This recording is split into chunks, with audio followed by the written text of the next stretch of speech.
நேற்று நான் என்னுடைய தலைவர் கேப்டன் அவர்களை பற்றியோ எங்களுடைய அந்நியவர்களை பற்றியோ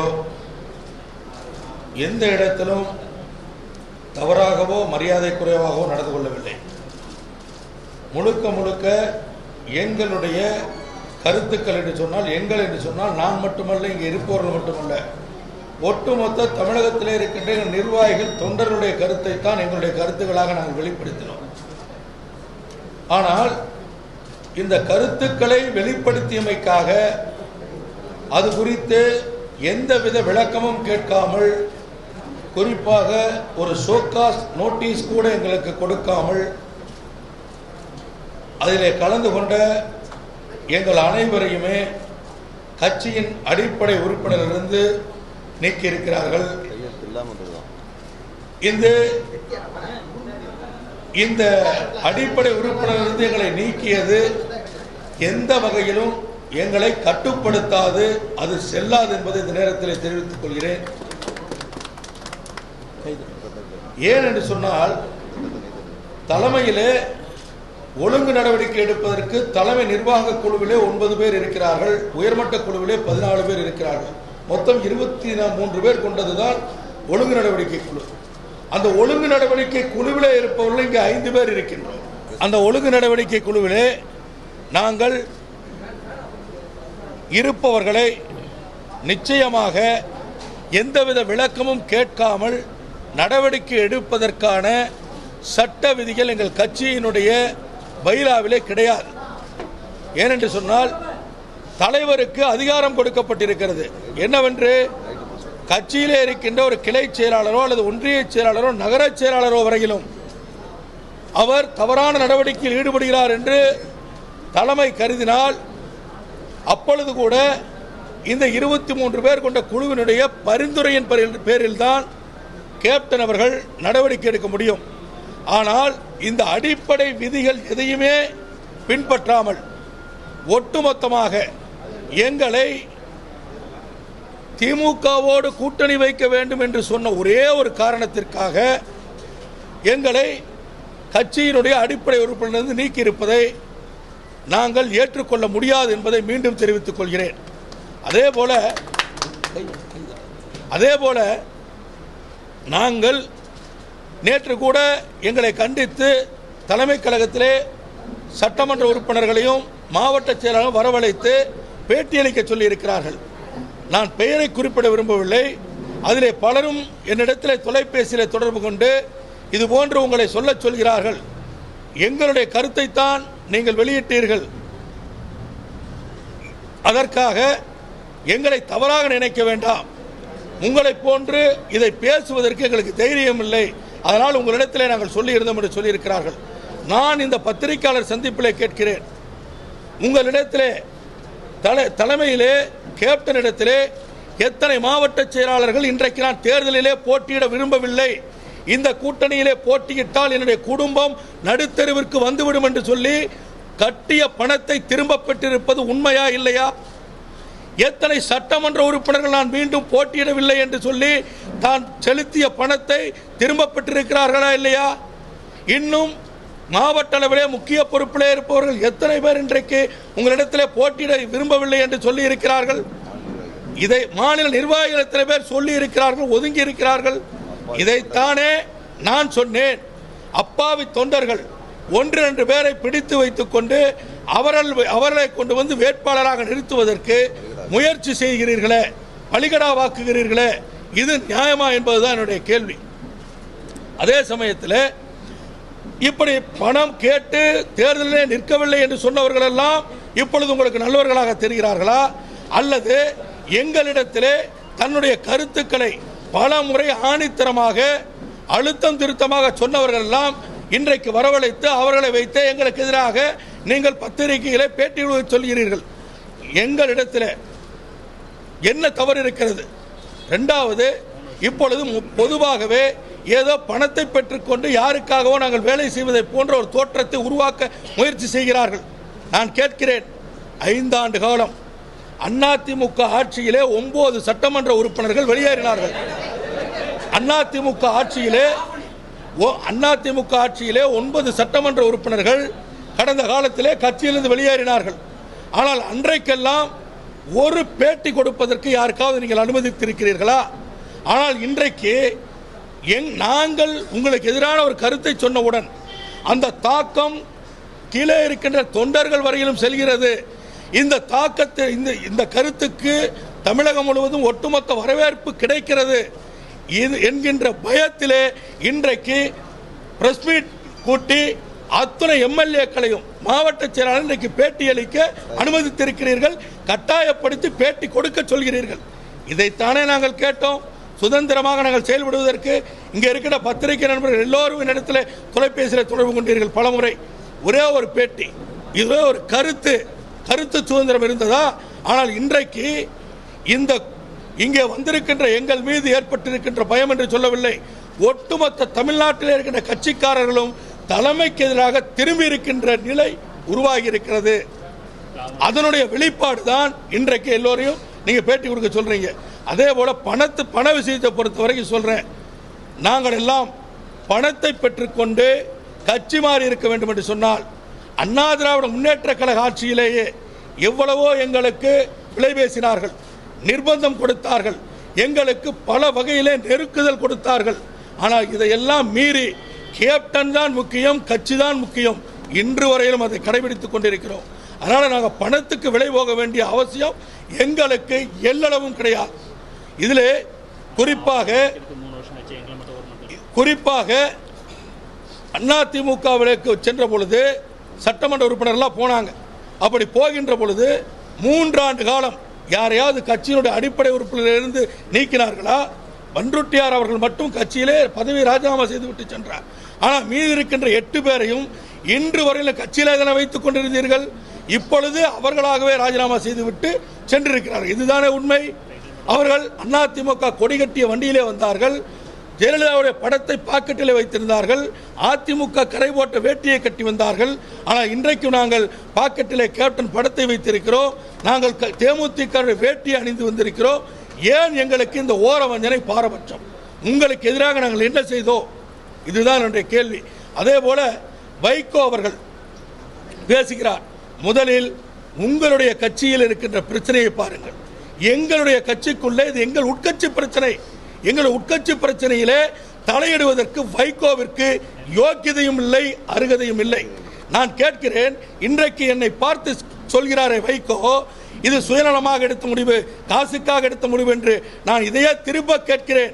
1992 வைகோ திமுகவிலே இருந்து வெளியேறி எல்லோரையும் ஒன்றிணைத்தாரே, அன்றைக்கு ஜெயலலிதாவிடம் பணம் வாங்கி கொண்டுதான் திமுகவை நான் உடைத்தேன் என்று வைகோ ஒப்புக்கொள்வாரானால் நானும் அதற்கு உடன்படுகிறேன். ஒரு கருத்துக்கு அவர் சொன்ன குற்றச்சாட்டை நான் ஒத்துக்கொள்கிறேன்.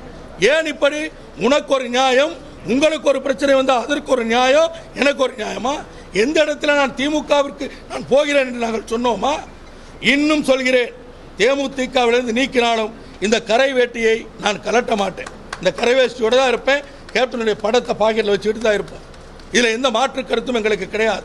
இன்றைக்கும் தலைவர் கேப்டன் தான். கேப்டனுடைய அவருடைய கட்டுப்பாட்டிலே கட்சி இருந்திருந்தால் நிச்சயமாக இப்படி உங்களை எல்லாம் அழைத்து பேசியிருக்க மாட்டேன். முழுக்க எங்களுடைய அந்நியன் கட்டுப்பாட்டுக்கு சென்று விட்டது. அவர்கள் தான் இன்றைக்கு இந்த கூட்டணிக்கு மிக முக்கிய காரணமாக தனியாக சென்று வைகோ அவர்களை சந்தித்து அவர்களோடு பேசிதான் தலைவருக்கு பிடிக்காத இந்த கூட்டணியை உருவாக்கியது. இந்த நேரத்தில் பகிரங்கமாக குற்றம் சாட்டுகிறேன். தலைவருக்கு பிடிக்காத, தலைமையில் இருக்கிற நிர்வாகிகளுக்கு பிடிக்காத, தொண்டர்களுக்கு பிடிக்காத இந்த கூட்டணியை உருவாக்கியது எங்களுடைய மரியாதைக்குரிய அண்ணி. அவர்களால் தான் இன்றைக்கு இந்த இயக்கம் அதல பாதாளத்திற்கு சென்று கொண்டிருக்கிறது. இந்த இயக்கம் தமிழகம் முழுவதும் ஒரு மிகப்பெரிய அச்சத்தோடும் மிகப்பெரிய ஒரு தோல்வி அடையக்கூடிய சூழ்நிலையும் இருக்கிறது. இன்றைக்கு சவால் விட்டு சொல்கிறேன், இந்த கூட்டணியோடு இணைந்திருக்கின்றார் கேப்டன் அவர்கள் 10,000 வாக்குகளுக்கு மேலே ஒரு தொகுதியிலே பெற முடியாது. இதுதான் இன்றைக்கு இருக்கின்ற உண்மையான நிலை. இதைத்தான் நாங்கள் சொல்கிறோம். 10,000 வாக்குகள் பெறுவதற்கு ஒவ்வொரு வேட்பாளரும் 25 லட்சம் ரூபாய் செலவழிக்க வைக்கிறீர்களே. நான் கேட்பது, உங்கள் வீட்டு பிள்ளையாக இருந்தால் இப்படி அவர்களை பலி கொடுப்பீர்களா? அதற்கு மட்டும் அவர்கள் பதில் சொல்லட்டும்.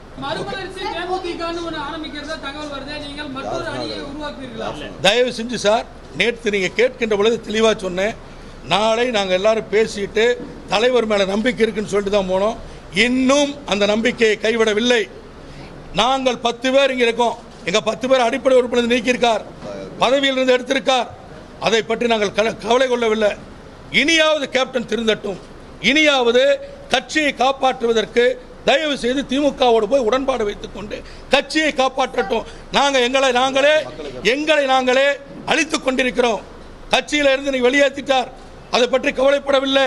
தமிழ்நாட்டு மக்கள் நலனுக்காகவும் கட்சியை காப்பாற்ற வேண்டும் என்று சொன்னால் திமுகவோடு தான் கேப்டன் கூட்டணி வைக்க வேண்டும்.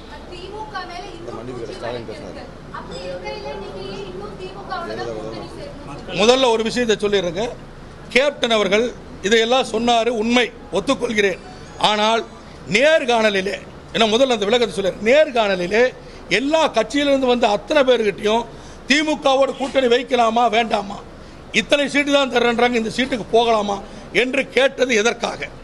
இரண்டாவது, கேப்டன் அவர்கள் ஒரு முடிவெடுத்ததுக்கு பிறகு திமுகவுடைய முக்கிய பிரமுகரை அவருடைய இல்லத்திற்கு இவரே சென்று சந்தித்து, நான் உங்களோடு வருவதற்கு தயாராகிவிட்டேன், நீங்கள் எதை பற்றியும் கவலைப்பட வேண்டாம், 200 நாட்கள் பொறுத்திருங்கள் என்று சொல்லிவிட்டு வந்தது உண்மையா இல்லையா? அந்த அடிப்படையிலே திமுக தலைவர் கலைஞர் அவர்களுக்கு அந்த தகவல் சொல்லப்பட்டு பழம் பழுத்துக் கொண்டிருக்கிறது, வெகு விரைவிலே கனிந்து பாலில் விழும் என்று அவர் சொன்னது அந்த அடிப்படையிலே தான். இதெல்லாம் கேப்டன் எதற்காக செய்தார் சொன்னார் என்பதற்கு அவர் விளக்கம் சொல்ல வேண்டும். First point. இரண்டாவது, நீங்க கேட்ட கேள்வி கேட்கிறேன். மரியாதைக்குரிய திமுக பொருளாளர் ஸ்டாலின் அவர்கள் நமக்கு நாமே பயணத்தில் வருகின்ற பொழுது சொன்னார், தெரிந்தோ தெரியாமலோ திமுக ஆட்சியிலே தவறுகள் ஏற்பட்டிருந்தால் அந்த தவறை திருத்திக் கொள்வதற்கு நாங்கள் தயாராக இருக்கிறோம் என்று அறிவித்திருக்கிறார். இது இரண்டாவது பாயிண்ட். மூன்றாவது பாயிண்ட், ஏற்கனவே ஜெயலலிதா மீது சொத்து குவிப்பு வழக்கு நடந்து கொண்டிருந்தது. அந்த சொத்து குவிப்பு நடந்து கொண்டிருந்த பொழுது கூட நாம் தேமுதிக அவரோட கூட்டணி சேர்ந்தது எதற்காக? தமிழ்நாட்டு மக்களுடைய நலன். அந்த ஒன்றுதான குறிக்கோளா அன்றைக்கு இருந்தது. அதே குறிக்கோளோடு சேருவோம். நமக்கு பலம் இருக்கிறது. மக்களுக்கு எதிராக அதிமுக ஆட்சியிலே மின் கட்டணம், பால் கட்டணம், பஸ் கட்டணம் உயர்த்தப்பட்ட போது எப்படி நாம் குரல் கொடுத்தோமோ அதே போல திமுக ஆட்சியிலே தவறு ஏற்படுகின்ற பொழுது தட்டி கேட்கலாம். இதில் என்ன தவறு இருக்கிறது? இதுதான் எங்களுடைய நோக்கம். இதைத்தான் தமிழக மக்களும் எதிர்பார்க்கிறார்கள். அதாவது நேற்றைக்கு இந்த நாங்கள் உங்களை சந்தித்த பிறகு நீங்கள் வெளியிட்ட செய்தியினுடைய அடிப்படையில் தமிழகம் முழுவதும் இருந்து பல இடங்களிலே நாங்கள் மாவட்ட செயலாளர், எம்எல்ஏக்கள் மட்டுமல்ல, பல மாவட்டங்களிலே இருந்து அவைத்தலைவர், மாவட்ட பொருளாளர், துணை செயலாளர், ஒன்றியம், நகரம், பேரூராட்சி செயலாளர், கிளை செயலாளர் வரையிலும் பலரும் தொலைபேசியில் அழைத்து எங்களுக்கு ஆதரவு தெரிவித்திருக்கிறார்கள். எங்களை நேரிலே சந்திக்க வேண்டும், எங்கே வருவது என்றெல்லாம் எங்களிடத்தில் கேட்டுக்கொண்டிருக்கிறார்கள். நான் உங்களிடத்தில் நாளை வரையிலும் கேப்டன் அவர்கள் இதுக்கு ஏதாவது முடிவெடுப்பார் சொல்லியிருந்தேன். அந்த அடிப்படையில் ஒரு நாள் பொறுமையாக இருங்கள், மீண்டும் நான் உங்களை நான் பேசுகிறேன் உங்களிடத்தில் என்று சொல்லியிருக்கிறேன். இந்த பத்திரிகையாளர் வாயிலாக நிச்சயமாக இன்னும் 2 நாளிலே மிகப்பெரிய அளவிலே எங்களுடைய, அதாவது எங்கள் என்று சொன்னால் உண்மையாகவே தேமுதிக நல்ல நிலைக்கு வர வேண்டும், கேப்டன் அவர்கள் ஒரு நல்ல இடத்தை அடைய வேண்டும், அதன் மூலம் தமிழக மக்களுக்கு ஒரு நல்ல விடியல் பிறக்க வேண்டும் என்ற எண்ணத்திலே இருக்கின்ற தமிழகத்தில் இருக்கின்ற அத்துணை நிர்வாகிகளையும் ஒருங்கிணைத்து சென்னையிலே அவர்களை சந்திக்க போகிறேன். அன்றைக்கு சந்திக்கும் பொழுது அவர்களை எல்லாம் கலந்து கொண்டு நாங்கள் எப்படிப்பட்ட நிலையை எடுக்கிறோம் என்பதை அன்றைக்கு உங்களிடம் சொல்கிறேன். நேரடியாக அந்த குற்றச்சாட்டை நாங்கள் வைக்கவில்லை என்று சொன்னால் கூட அவர் நடந்து கொண்டு இருக்கின்ற முறை, வைகோவோடு வைத்திருக்கின்ற இந்த கூட்டணி, இதையெல்லாம் பார்க்கின்ற பொழுது தமிழ்நாட்டினுடைய முதலமைச்சராக ஜெயலலிதா வருவதற்கு இவர் ஆதரவை கொடுக்கிறார் என்பதை நாங்கள் திடமாக இப்பொழுது நம்புகிறோம். ஒரு மாவட்ட ஆட்சித்தலைவருக்கு ஒரு பெட்டிஷன் கொடுத்தா அங்கே கொடுத்துட்டு ரிசீவ்டு நாங்கள் சீல் வச்சு ரிசீவ்டு லெட்டருக்கு காப்பி ரிசீவ்டுன்னு சொல்லி ஒப்புகை சீட்டு வாங்கி வர முடியும். தேமுதிகவில் இவங்கெல்லாம் கையெழுத்து போட்டு எங்களை கொடுத்த கடிதத்தை நான் கேப்டன் இடத்துல தனிப்பட்ட முறையில் கொடுக்கிறேன். இந்த கடிதத்துக்கு போய் கேப்டன்ட்ட நான் கொடுத்த கடிதத்துக்கு அத்தாட்சி கொடுங்கன்னு நான் கேட்க முடியுமா? First point. ரெண்டாவது பாயிண்ட்டு, நீங்கள் கேட்டது ஒரே நேரத்தில் எப்படி அரேஞ்ச் பண்ணீங்கன்னு. அப்போ இல்லை, அரேஞ்ச் பண்ணது அந்த நேரத்தில் இல்லை. என்னுடைய செல்ஃபோனில் 9443464869 இருந்து அத்துணை எனக்கு தெரிந்த அத்துணை பத்திரிகை நண்பர்களுக்கும் மெசேஜ் அனுப்பிச்சேன். கிட்டத்தட்ட நான் 45 நிமிடம் அங்கே வந்து வெயிட் பண்ணிட்டு இருந்தேன். அதன் பிறகுதான் எல்லாரும் வந்தீங்க. இவர்கள் எல்லாம் சந்திப்பதற்கு நான் முதல்ல சட்டமன்ற உறுப்பினரால் அந்த எம்எல்ஏ ஹாஸ்டலில் சந்திக்கலான் இருந்தேன். ஆனால் அந்த இடத்துல சந்திப்பது தேவையில்லாமல் ஒரு சர்ச்சையை உருவாக்கும். தேர்தல் கமிஷனுக்கு சட்ட ரீதியாக ஏதாவது பிரச்சனை வந்துடுன்றதுக்காகத்தான் உடனடியாக பத்திரிகை பக்கத்தில் பத்திரிகையாளர் மன்றம் இருக்கிறது, சங்கம் இருக்கிறது, அங்கே போய் கேட்டோம். உடனே செய்யலாம், வாய்ப்பு இருக்கு, வரதெல்லாம் செய்ய சொன்னாங்க, எழுதி கொடுக்க சொன்னாங்க. நான் அங்கே போய் லெட்டர் எழுதி கொடுத்து அனுமதி பெற்று அதற்கு 3000 ரூபாய் கட்டணம் செலுத்தி தான் நான் பேட்டி கொடுத்தேன். இல்லை வேற எதாவது காட்டு கருத்து.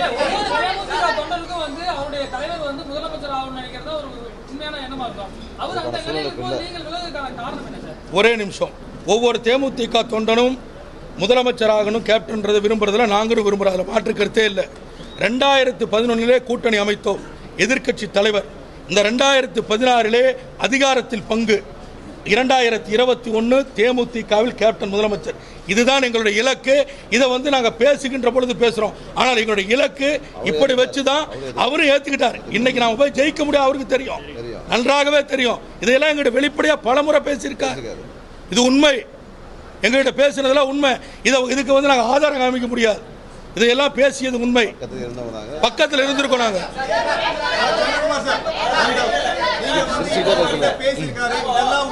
ஒரு நிமிஷம் முடிச்சேன், ஒரு நிமிஷம் முடிச்சுக்கிறேன். என்னோட ஒரே டவுட் என்னன்னா, போன உங்க மாநாடு நடந்த பிறகு நீங்க ஒரு வீடியோவை ரிலீஸ் பண்ணீங்க, ஞாபகம் இருக்கா? ஆமா. அந்த வீடியோல அவர் இதுவரைக்கும் எந்த ஒரு பண்ணல, 51 கட்சி எதுவும் செய்யல, பணம் எதுவும் வாங்கலன்னு சொன்னீங்களே, ஏன் இப்ப கான்ட்ராடிக்ட் ஆகுது? ஒரே நிமிஷம்.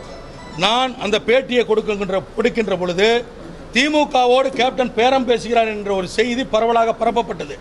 அதற்காகத்தான் என்னை அந்த பேட்டி கொடுக்க சொன்னாரு. அவருடைய இடத்துல இருந்து பேட்டி கொடுத்தங்க.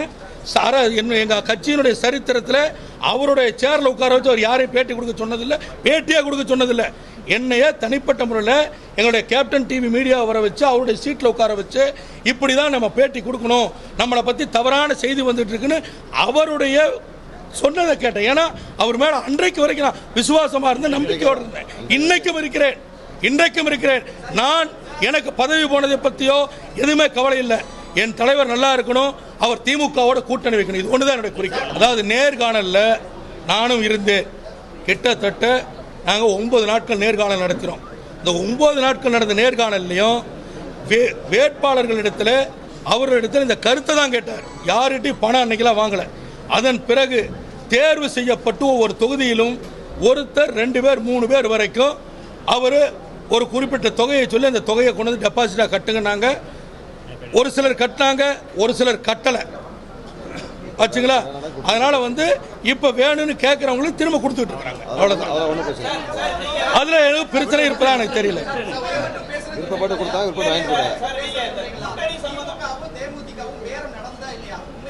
சார், திமுகவோடு கூட்டணி சேர வேண்டும் என்று எங்கள் தலைவர், நான் இன்னும் சொல்றேன், கட்சி அவர் சொன்னதுதான் நானும் சொல்லிட்டு இருக்கேன். நாங்கள் கட்சியிலிருந்து யாரையும் போய் அவர் பேச சொல்லலை. ஆனால் தனிப்பட்ட முறையிலே அவருடைய நண்பர்கள், அவருடைய உறவினர்களை வைத்து திமுகவோடு பேசிக் கொண்டிருக்கிறேன் என்று சொன்னது அவர். அதே போல அவர் தான் சொன்னார். அத்தனை சார், எங்கிட்ட மட்டும் இல்லை சார். ஒரே நிமிஷம். நேர்காணலுக்கு வந்த 3900 சில்லற பேர் இருக்காங்க. எல்லார்ட்டையும் சொன்னார், எங்கிட்ட மட்டும் இல்லை, அத்தனை பேர் சொன்னார். நான் திமுக பேசினேன், இவ்வளவுதான் சீட்டு தரேன்னு சொன்னாங்க, இதுக்கு மேல பண்ண முடியாதுங்கிறாங்க. உள்ளாட்சியில தரலன்னு சொன்னாங்க, உள்ளாட்சியில 25% தரனாங்க. நான் 117 சீட்டு கேட்டேன், உள்ளாட்சியில 50% இடம் கேட்டேன். இதை நேர்காணலுக்கு வந்தவங்க அத்தனை பேர் சொன்னார். அது உண்மையா இல்லையான்னு நேர்காணல் வந்தவங்க பேசி கேட்டு.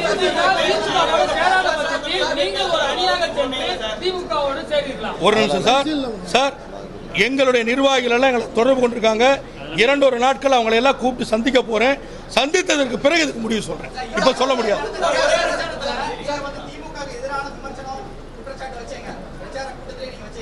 ஒரே நிமிஷம். எந்த பொதுக்கூட்டத்தில்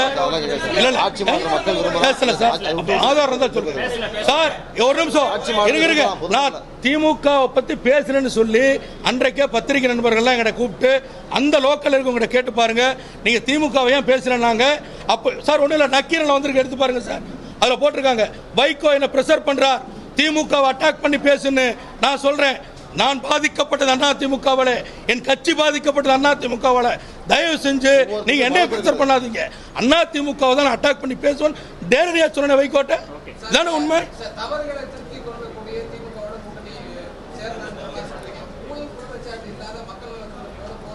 சார் ஊழல் குற்றச்சாட்டு இல்ல யார் சொன்னா? இல்ல இன்னைக்கு சார் நீங்க ஊழல் குற்றச்சாட்டு விடுங்க. இந்த கூட்டணிக்கு இந்த கூட்டணி உருவானதற்கு காரணமே ஜெயலலிதா. இது அதிமுக பி டீமா செயல்படுது. இதுக்கு மிகப்பெரிய ஒரு தொகை நான் அமௌண்ட் சொல்ல விரும்பல. வைகோ மூலியமா எல்லாத்துக்கும் கொடுக்கப்பட்டிருக்குன்னு சொல்லி ஒரு குற்றச்சாட்டு பூரா எல்லா பட்டி தொட்டி எங்க கிராமத்தில் போய் கேளுங்க இருக்கு. அப்படி இருக்கின்ற பொழுது அந்த கூட்டணியில் இருக்கிற வைகோ மேலேயோ அல்லது மற்றொரு மேலே இல்லைன்னு சொல்றதை நாங்க எப்படி ஏற்றுக்க முடியும்? இப்ப கேப்டன் ஏன் இங்க சேர்ந்தார் அதுக்கு பதில் சொல்லுங்க. கேப்டன் அதெல்லாம் சொன்னேன். வைகோ 1500 கோடி ரூபாய் வாங்கியதாக சொல்லப்படுகிறது. அதிமுகவுக்கு புரோக்கரா செயல்படுறாரு சொல்றாங்க. வைகோ உண்மை என்று சொன்னால் சந்திரகுமார் மேல வைகோ சொல்ற குற்றச்சாட்டை நான் ஏத்துக்கிறேன். ஆமா ஆமா அதுதான் சார் சொல்றேன்.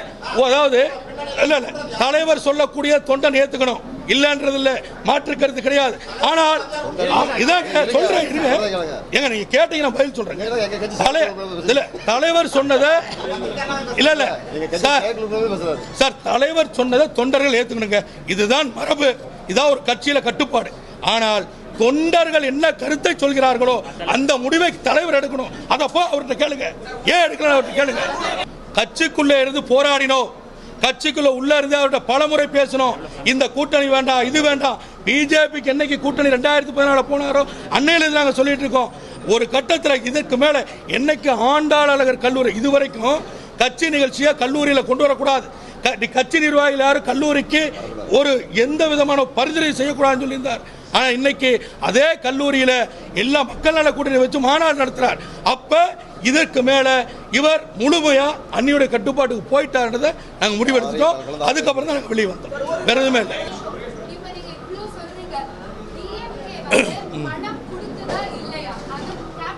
யாருக்கு கேப்டனுக்கு திமுக பணம் கொடுத்தது எங்களுக்கு தெரியலைங்க. பணம் கொடுத்தது அவர் ஏங்க பணம் கொடுத்ததுன்னு இவங்க பேரம் பேசுறதுக்காகத்தான் இது பொய்யான தகவலை மீடியாக்கள்ல பரப்புறாங்க. தயவு செஞ்சு இதை பேட்டி கொடுன்னு சொன்னார். அதனால தேமுதிகவுக்கு திமுக பணம் கொடுத்தது அப்படின்னு சொல்றது தவறான தகவல், பொய்யான தகவல். அதற்காகத்தான் கேப்டன் பேட்டி கொடுக்க சொன்னார். சார் அவருக்கு கட்டுப்பட்டு செய்தேன், அவர் சொன்னதை செய்தேன், அவருக்கு கட்டுப்பட்டதை செஞ்சேன். இன்னைக்கு செய்ய முடியாது சார். இன்னைக்கு தலைக்கு மேல வெள்ளம் போகுது. எல்லாரும் காப்பாற்றணும் சார். ஒட்டுமொத்த தமிழ்நாட்டை காப்பாற்றணும், தேமுதிக நிர்வாகிகளை காப்பாற்றணும், தொண்டர்களை காப்பாற்றணும். அந்த நிலையில நாங்க இருக்கோம். ஆட்சி மாற்றத்தை கொண்டு வரணும். அதனால இன்னைக்கு நாங்க வெளிப்படையாக வந்திருக்கிறோம் சார். கட்சியினுடைய விஷயத்துல அவங்க தலையிடாமல் இருந்தாலே கட்சி நிர்வாகம் நன்றாக இருக்கும். யார அவங்களுக்கு பொறுப்பே இல்லைங்க. தலையிடாமல் இருந்தா போதும், கட்சியில தலையிடாமல் இருந்தா போதும். சார் சார் ஒண்ணு கட்சியில இன்னைக்கு முழுக்க எங்க அண்ணியுடைய கட்டுப்பாடு. அவங்க தான் எல்லாமே. கேப்டனை இயக்கிறது அவங்க தான். கேப்டன் மூலியமா கட்சி இயக்குறாங்க. இதை தவிர கட்சியில நான் வேற யாரை பற்றியும் குறை சொல்வதற்கு தயாராக இல்லை. என்னைய பொறுத்தவரைக்கும் அத்தனை பேர் நல்லவங்க. அவ்வளவுதான் என்னுடைய கருத்து சார். அவங்க பிஜேபிக்கு தான் போகணும். நாங்க நல்லா புரிஞ்சுக்கங்க. பிஜேபிக்காகத்தான் பிஜேபியோட போகணும்னு தான் அவங்களோட மிகப்பெரிய அசைன்மெண்ட். பிஜேபி இவர்களுடைய ஒரு சில கோரிக்கைகளை ஏற்றுக்கொள்ளவில்லை. அதை வைகோ ஏத்துக்கிட்டார். இவ்வளவுதான் சொல்ல முடியும். இதுக்கு மேல ஏன்னா நாளைக்கு என் மேல வழக்கு தொடுக்கலாம், ஆதார் இருக்கா நீங்களே கேட்கலாம். இவங்க எல்லா கோரிக்கையும் ஏத்துக்கிட்டாங்க, அதனால போயிட்டாங்க. இதுதான் உண்மை.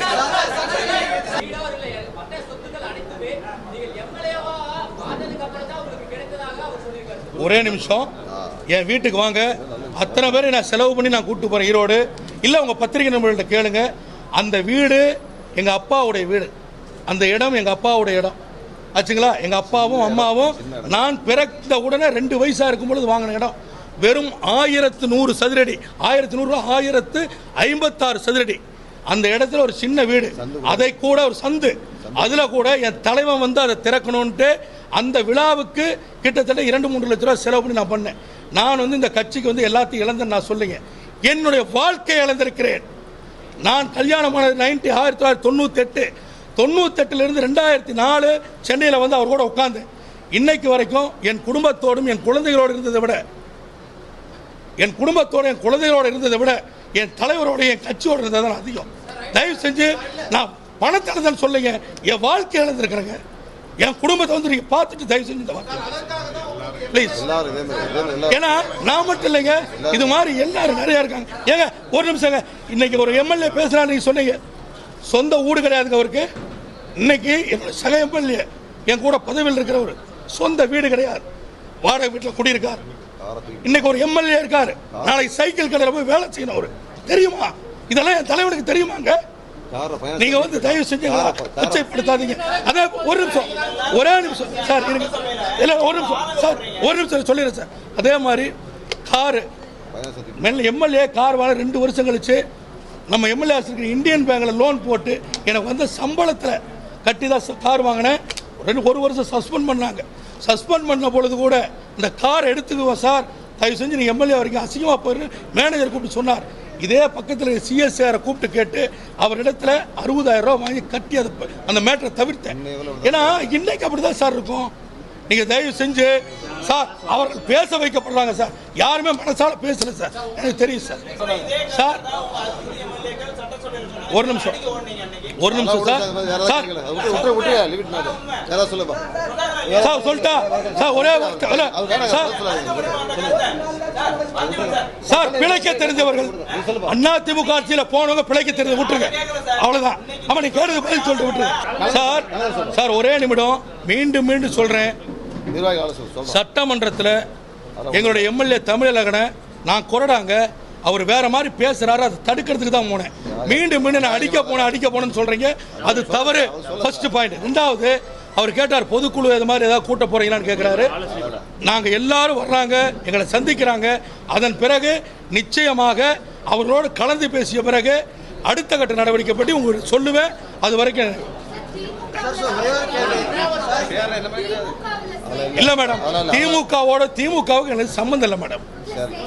இல்ல திமுக சம்பந்தம் இல்ல, தேமுதிக சேரணும், இதுதான் என்னுடைய எண்ணம். எனக்கு எண்ணம் இல்லை.